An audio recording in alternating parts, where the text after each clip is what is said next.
Won't you do it this time, God? I'm waiting to watch to see how you're going to move. And I'm so excited for when you do because it's going to be so cool. Hey everybody, welcome back. Okay, first of all, I know some of you are just listening to this, but behind my screen on my video is blurry. And I don't know why. And I have a small time to record. And I wanted to so badly just sit here and figure out why all of a sudden my background is blurry. And I don't have the time or the capacity to figure it out. And it's not going to bother anybody else, but it's sure going to bother me. And these are the things that happen behind the scenes of anything technical when they're doing solo stuff like I am. I know it doesn't affect most of you, but I try to share that. Also, I was playing around with some ideas on how to kind of start the episode and tie in personal stuff. And my best friend had a really good idea of, we always say to each other, and I'm sure it's a common phrase to if any of us, the update you didn't ask for. So I'm going to try to add in, before the episodes, I'm going to add in a little, the update you didn't ask for. And you don't really need, but we're friends here and we're growing in that connection. So today's update that you didn't ask for, I need you to know that I'm an introvert. I know I don't really give introvert vibes since I put a lot of my life out on the internet, but I'm very much an introvert. So I don't really like going out. So I avoid it at all costs. So I have to tell you today, I went to the Boise Co-op. So I live in Idaho. I went to Boise Co-op, which is like a Whole Foods, except on a much smaller level, right? Because it's local. And I was looking there's this one kombucha company that I drink their drinks. And I got an email that said like their holiday, I think it's called a satchel, but that could be very wrong, was out and there's only limited at the co-op, or you had to go to the farmer's market. And I don't want to go to the farmer's market. That sounds awful for me and my introvertedness. So on my lunch break, my husband and I ran over to the Boise Co-op. We were going to grab hopefully a bottle of this like fancy, it makes me feel like I'm drinking alcohol, but I'm not drinking alcohol. And like I could drink alcohol. I'm not sober, but I don't know, I'm getting old and it makes my joints hurt and all the things. So I just don't. And so I wanted this fancy, like, it feels like it's in a wine bottle and it's tasty and it's yummy and I wanted it. So we go to Boise Co-op and we're trying to get it. And I decided I'm going to be brave. I'm going to ask the employees and I don't want to miss it because I didn't ask somebody or didn't look in the right places. And you guys, this is like exactly why I don't talk to people, because I asked by my fifth employee and I was just asking in like each individual department. I wasn't like being annoying and I was not upset. I just wanted to make sure I wasn't missing it, but I couldn't find it. And so she was like, well, let me go look in the back and see if we have it. And I was like, cool. And I had showed her the picture from the email and where it said, like, there's just a couple in the co-ops. And so she was like, oh, yeah, just let me go look in the back. And again, I'm happy as could be, fine, chill, no big deal. She comes out with a manager and instantly I'm like, oh, gosh, I'm going to die.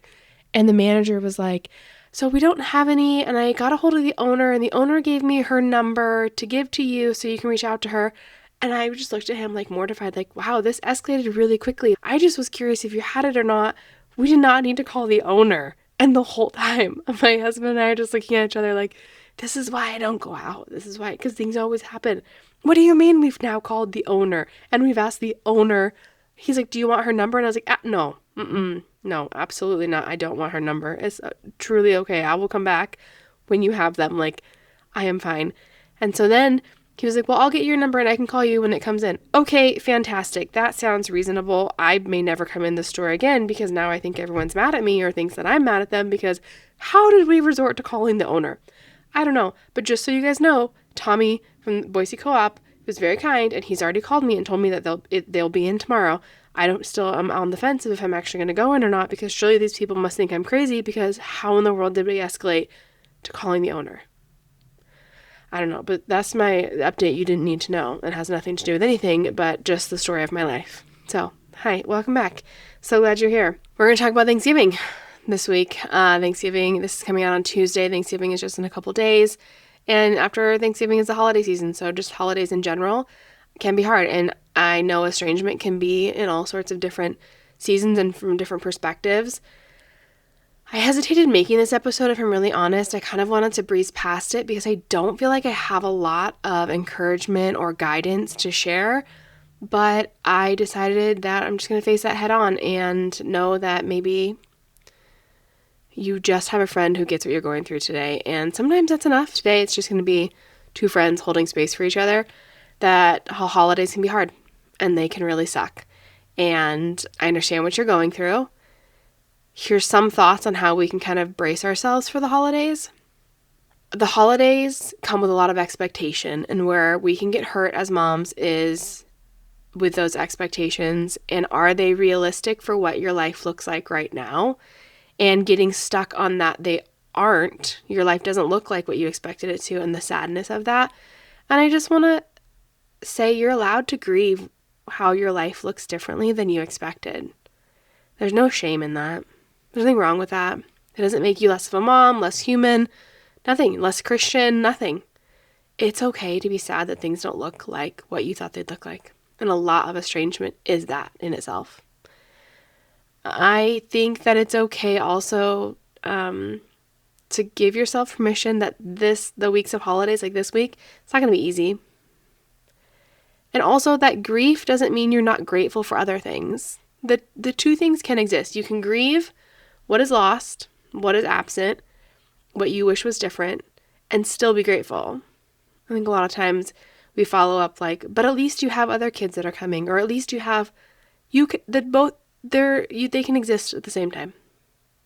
So don't rob yourself of grieving because you want to hyper focus on gratitude. You should be grateful. Obviously, that will help this week, but they can exist at the same time too. And remember, you're not superhuman. I know as moms, we like to pretend we are, and that we are in a lot of ways, but also this week, like, it's okay to be human. Sometimes humans are broken, and it's okay to experience that a little bit. Make sure you give yourself the same amount of empathy that you would give a friend. Don't hold yourself to a standard that you wouldn't hold your friend to. I think that's always something that I use to kind of help gauge how kind I'm being to myself. Some ways to practice gratitude, because sometimes it's hard when we're overwhelmed with grief. Some ideas I had was journaling and writing down areas where you are grateful that God has shown up for you, ways that He's held you this year, ways that He's offered small pockets of peace so that you were able to just breathe. Writing down gratitude for the relationships that you have that are healthy, and also reflecting on your own personal growth. How far you've grown, where you've come from, where you're at, evaluating where you're at, really taking account of where you've been, where you are, and where you're going. Also, it's okay if nothing on that gratitude list has anything to do with your estranged child. We're so grateful for them, and they get a lot of our energy in other ways. It's okay if it doesn't come through on that list. It doesn't make you a bad mom. Something I wish I had more insight into is kind of how to navigate triggers from relatives that may ask you about your estranged child. So I kind of pondered and wrote down some ideas of responses that either I've used or come out of the conversation and thought of later. And so I wish I would have used that I thought I'd just share with you guys. So 2 that I kind of came up with. One is simply saying we're navigating a complicated season right now. And that could be enough. If you wanted to elaborate further, you could say we're navigating a complicated season right now, and today I'm choosing peace. And that maybe kind of closes it down. Or you could even say, like, we're navigating a complicated we're navigating a complicated season right now, and it's not something I'm prepared to talk about. Or it's not something my heart's ready to talk about today. And just being really honest. Because sometimes so many people don't know what to ask, or maybe ask the wrong thing, and we want them to check in on us, but sometimes they need to be guided a little bit on when the right time to talk about it is. So it's okay to tell them that you're not in a place where you want to talk about it right now. And you can also just simply say the other thing that I wrote down was simply saying, it's not something that I feel like I want to talk about today, or it's not something I want to talk about today, but thank you so much for asking and caring. Just being bold in that, and so they know, but then you're just showing appreciation that they asked. Because, you can leave and feel like, gosh, We just ignored the elephant in the room. And sometimes that's positive and sometimes that's not. So, equip yourself with how you might respond so you're prepared, so it doesn't take you off guard. And, if you don't want to talk about it, hold to that, because sometimes it's exhausting just recapping and having to feel like you're defending yourself, which, I'm sure they don't mean it in a way that you need to defend yourself, but there is something about when you talk about it, you just inevitably feel like you have to defend yourself. Before you go into those holiday settings, evaluate how much you want to talk about it. Is it going to drain you to talk about it, or is it going to help you to talk about it? And that can be different for each of you. It's so personal, and it so depends on where you're at in your season, which season of estrangement you're in, where sometimes it's not a big deal to talk about it, and sometimes it's really emotionally draining and you don't want to talk about it. So kind of do an evaluation for you so you know where that boundary is and where that line is going into those social settings. The other thing, as you're going into the holiday season, if you still have relationship with your estranged child, I know there's different degrees of estrangement, right? Is start praying. I know this is coming out Tuesday before Thanksgiving, but even if we're looking into the Christmas, start praying for peace over your communication with them and your time with them far before your actual time with them, and ask God to release. For me, I get stuck in fix-it mode. So asking for God to help us release that desire to fix, and fixing is not always negative, right? It's our instinct as moms. We have years of wisdom and we want to share that. And sometimes that comes out as fixing, and that's not a negative at all. And I don't want us to stop doing that, but I want us to stop doing it with our kids who don't respect us and don't respect our wisdom. So I say that kind of double-sided. I don't want you to stop doing that because I think that's a wonderful thing of mothers. But also I want us to stop wasting our time doing it with our kids who don't care. But that's just my opinion right now. You got to do what works for you and what the Lord's calling you to. But something I have prayed in the past is just asking the Lord for discernment on what to share, when to share it, and how to share it, to take us out of kind of fix-it mode, can be helpful for your own peace. Because it's frustrating when we share great nuggets of advice or great nuggets of things, and to be dismissed and shut down, it's demeaning and it's hard. So sometimes I'm not even saying that for your relationship with your child. I'm saying that for you to protect your peace. That's okay to hold back some, because you have to protect you in certain seasons of estrangement. And again, as always, that's just a thought, that's an idea, that's an opinion. Always take everything to the Lord. He's going to guide you on where you're at in this journey and how He would actually want you to show up for your child in these situations. Also, praying for peace in your time together and not for the outcome. Shifting our focus away from our outcome of what our time together will look like and more about just being present in that time, I think helps us with our expectations, because again, going back to expectations, we can be so disappointed by them. And sometimes it's just expectations are just natural expectations. I'm not saying that you have built up this whole life that's not achievable. Some of them are natural, like that our child would want to call us back, we expect when our kids get older that we would still talk to them. So feels wrong when we're praying. If you're in a season of estrangement where you're still with your child, praying for peace with your time together and your interaction and in discernment in those times can guard your heart for the outcome. Because I get so twisted up on this, you guys, because I want you to pray for the outcome. I want the outcome to be reconciliation.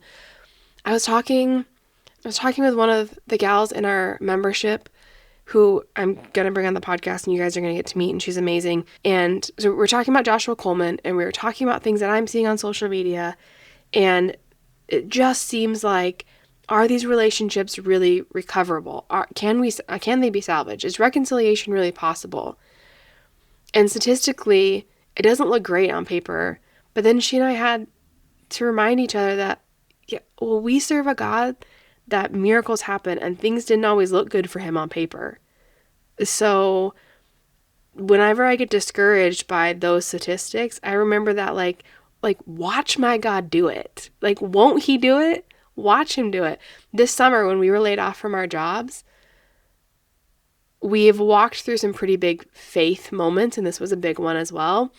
And my favorite thing about walking through moments where God's really testing our faith is stepping back and just having the mentality of, go to work, God. Let me see you do it in the way that only you can do it, that only you get credit for, and that freaking blows people out of the water. Like, I just want to watch you move.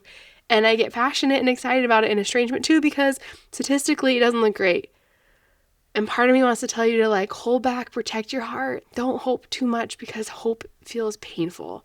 Hence the name of this podcast, Between Hope and Heartbreak, because that's where we live. So I started to tell you, pray for the moment, pray for discernment. Don't pray for the outcome. But actually, I changed my mind. Pray for the outcome. Because won't God do it? And won't it be great when he does? And we can just be like, God did that. God did that. I could get stuck on that all the time because God's done crazy things in my life. And like, I met with somebody this week and like, how did you start? Well, God told me to start. I just started walking through doors feeling like I was going to throw up every step of the way. And God kept opening the doors and saying, okay, go. Okay, go. So maybe that's what we pray for this holiday season, that God would open doors, even if we feel nauseated and broken and sad, that he would just keep opening doors for all of us, and we would just keep walking through the doors saying, okay, God, won't you do it this time? Oh my gosh, I'm getting so emotional. Won't you do it this time, God? I'm waiting to watch to see how you're going to move, and I'm so excited for when you do, because it's going to be so cool. It's going to be so, so cool. And I want to hear every single story when God moves. Maybe it's not through reconciliation. It hasn't been for me so far. But God has moved in such cool ways otherwise that it makes all of this pain worth it, because I wouldn't get to experience the coolness of God without this pain. I'm not saying I wish this pain was happening, but also there's some really cool benefits of walking through really hard stuff with God, because he shows up in really cool ways. And if we can step back and just recognize that for a minute, it shifts our whole perspective. So this podcast is off the rails. We started in one direction and we ended in another, but I mean, that's how it goes when you're, doing things with the Lord. So I honestly don't even know what I said and if it's worthwhile or anything at all. But we're like 20 minutes in, so this is, a doozy. I want to hear how God moves for you this holiday season. More than that also, I want to hear what things you're laying at his feet and you're going to leave there. What things are you holding on to and trying to control that God's asking you to release to him so that he can move? He might need you to let go of it in order for him to move. Maybe that's what you ask yourself this holiday season. What are you trying to control that he needs you to let go of so he can move? Because when he moves, it's really cool, you guys. Let's make space for him to do that. Let's make space for him to move. And just go to town and get all the glory. Because when reconciliation happens, I don't want the glory. I want God to get all the glory. And won't he do it? Won't he do it? It's going to happen. I know it's going to happen. Statistics, they don't have anything on the God that I serve. So let's go. Let's go. Okay, I don't know how to wrap this up because took a whole nother turn. Love you guys. Praying for you. If you have a specific prayer request, please email it to me. hello@nicolecoates.com. Also, as always, I love hearing you guys' feedback and episode ideas, so you can email those as well. You can follow me on Instagram at Hey Girl, it's Nicole, because hey girl, okay? If you knew me in real life, that would probably make more sense, because that's how I talk with my girlfriends. And then also my website, NicoleCoates.com, has resources for you guys. So, okay, won't he do it? We're ready, God, whenever you are. Okay, love y'all.